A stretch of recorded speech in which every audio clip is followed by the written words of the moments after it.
Good day to our chairman, Professor Hilarion V. Olimpo, to our panel member, Professor Cheryl Lu Ikutan, and Professor Oliver Bigueño, to our statistician, Professor Cristina Solomon, to our research advisor, Professor Precious Quisanta Barroso, and also to our research instructor, Dr. Evelyn Biay. I am Riza P. Del Rosario, and I would like to wish you all a pleasant day. We will be presenting our proposed study entitled Online Education, Challenges Encountered by the Bachelor of Physical Education Students in the New Normal. Together with my group mates, Ms. Maria Sophia May Opresio, Mr. Mark Christian Rigacho, Ms. Maria Lorraine Carbonell, Mr. Sanrex Malbas, Ms. Jerica Lopez, and Ms. Nicole Mejia. The World Health Organization declared an outbreak, a public health emergency of international concern on January 30, 2020, and a pandemic on March 11, 2020. The coronavirus 2019 COVID-19. With this regard, the world is currently facing a catastrophic situation because of the pandemic, coronavirus 2019, which has affected the daily life of people worldwide. One of the affected people in our society are the learners or students who are currently enrolled in studying in different schools, colleges, and universities. Many countries have decided to close schools, colleges, universities. UNICEF 2020 reported that more than 1.5 billion learners were affected because of the school and university closures. As the Philippines Department of Education DepEd, Secretary Leonor Briones quipped, education must continue even in times of crisis, whether it may be a calamity, disaster, emergency, quarantine, or even war. Department of Education 2020, the Higher Education CHED. On the other hand, advised to continue the development of available flexible learning and other alternative modes of delivery in lieu of on-campus learning.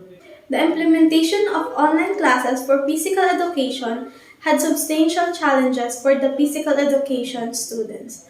Due to the unique nature of the subject, students taking physical education left unprepared and struggling, forcing them to adopt and resort different approaches. PE is unique because it requires physical movements, space, time, and training. Physical education includes practical activities such as physical fitness, exercise, and diverse sports, such as swimming, badminton, volleyball, etc. Physical education center on physical activity is clearly distinct from general knowledge-based subject. Therefore, online classes and physical education are not easy to teach and learn for educators and students respectively. There are struggles between the teacher and student side every day. The new norm, teachers and students had to rely on a trial and error scheme to formulate strategies that would work in accompanying physical education activities.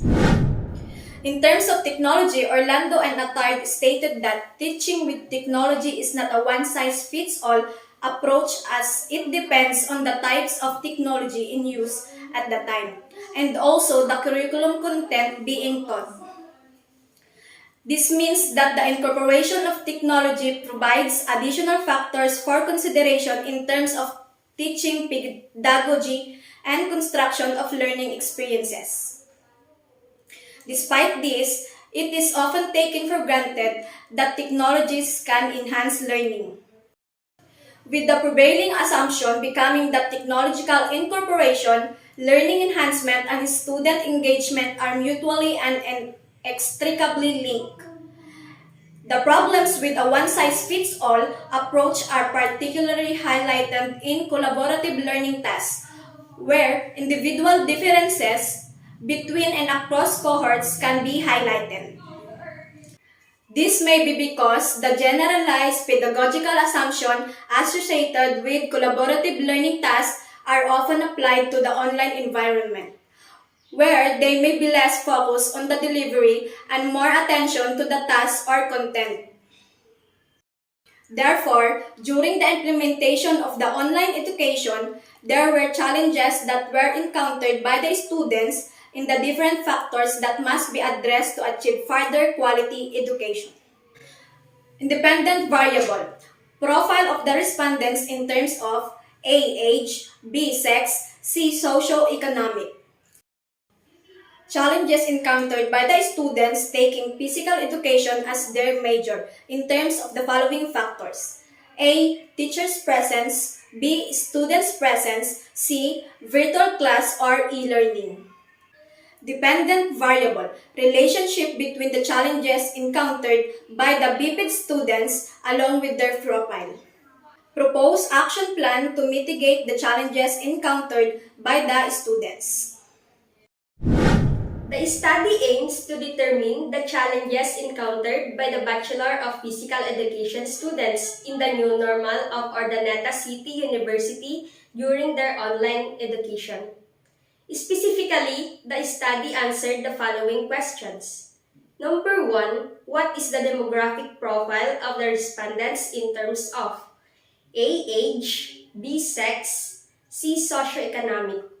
Number 2, what are the challenges encountered by the students taking physical education as their major in the new normal in terms of the following factors? A. Teacher's presence, B. Student's presence, C. Virtual class or e-learning. Number 3, is there a significant relationship between the challenges encountered by BPED students along with their profile? And number 4, what is the proposed plan of action to mitigate the challenges encountered by the students?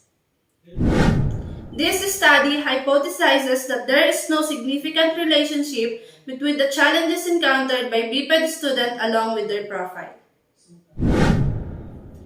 The descriptive method of research will be used in the study.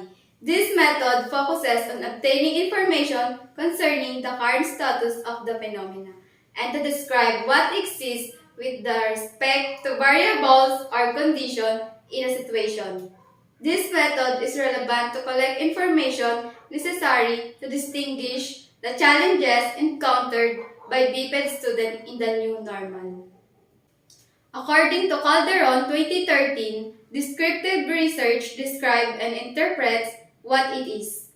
It concerns with condition of relationship that exists, practices that prevail, belief process that are going on, effects that are being felt, or trends that are developing. The descriptive method was considered as the most appropriate method since the present study will aim to collect information about the present facts on current conditions concerning the nature of the group respondents. In this study, the primary data source will be closed-ended questionnaire. This type of questionnaire will provide the respondents with fixed responses from which to choose an answer, like the students who will be static to give responses about there. The survey questionnaire has 3 components such as the student's presence, teacher's presence, and virtual class or e-learning. The students will be requested to assess their encountered challenges on a 5-point scale, where 5 is highly encountered, 4 encountered, 3 moderately encountered, and 2 slightly encountered, and lastly, 1 not encountered at all. The researchers will construct a questionnaire. It will be distributed to respondents after securing the permit. Copies of the approval questionnaire will be distributed in order to gather the relevant data. The profile of the respondents will be requested from the Office of the BPED Department with the help of coordinators and teachers to properly get the following basic information needed for this study. The researchers will also seek permission from the BPED Department as well as the respondents who are the second-year Bachelor of Physical Education in Urdaneta City University to conduct a study about their challenges encountered in online learning. After getting permission, the respondents will be informed about the nature of the study. The researchers will distribute the questionnaire to the student, and they will be given enough time to answer the questionnaire and allowed to ask questions and clarifications. The responses of the respondents will be tallied, tabulated, and analyzed both descriptively and inferentially to answer the problem raised in the study. That's the end of our presentation. Thank you and God bless.